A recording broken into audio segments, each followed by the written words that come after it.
خان صاحب اسمبلی تحلیل کرنے کی اسمبلی جو ہے وہ جا چکی ہے، تو آپ سمجھتے ہیں کہ آپ کا مطالبہ پورا ہونے جا رہا ہے یا نگران سیٹ اپ جو ہے وہ کنٹینیو کرے گا؟ پنجاب اور کے پی کے میں 90 روز میں الیکشن نہیں ہوا، آپ کو لگتا ہے پاکی حکومت ختم ہوگی تو الیکشن ہو جائے گا 90 روز میں؟ دیکھیے خطرہ یہ ہے کہ ایک دفعہ آپ آئین کو توڑ دیں تو پھر آپ راستہ کھول دیتے ہیں کہ طاقتور فیصلہ کرتا ہے آئین کی کون سی شق ماننی ہے اور کون سی نہیں ماننی.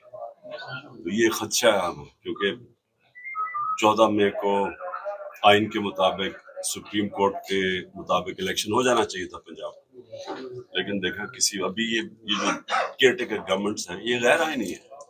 ان کا کوئی آئین کے اندر کوئی گنجائش ہے ہی نہیں کہ 90 دن کے بعد کیئر ٹیکر گورنمنٹ چلے. اب انتخابات دیکھ رہے ہیں یا نہیں دیکھ رہے آپ؟ میں سمجھتا ہوں کہ پاکستان کے لیے تو صرف ایک ہی راستہ ہے جو جس طرح ہم پولیٹیکل اور معاشی طور پہ ہم ایک دلدل میں پھنس گئے، صرف راستہ صاف اور شفاف الیکشن. بس جب جو اس سے ہٹے گا وہ ملک کے لیے مزید اور مشکلات پیدا کر دے گا. ہاں صاحب، اس بات میں کتنی سچائی ہے کہ اس بات میں کتنی حقیقت ہے کہ پی ٹی آئی کو 3-4 موقع ملے الیکشن کے اور انہوں نے ضائع کیے؟ بالکل اس میں کوئی حقیقت نہیں، اس لیے کہ 14 مئی کو تو الیکشن مل گیا تھا، تو پی ٹی آئی کو تو الیکشن مل گیا تھا، ہم نے اپنی گورنمنٹ ڈیزالو کی تھی، تو پھر کیا وجہ تھی کہ الیکشن نہیں کیا گیا؟ پی ٹی آئی تو الیکشن کے لیے تیار تھی، یہ بھاگ گئے تھے الیکشن سے. تو یہ تو سارا یہ ایک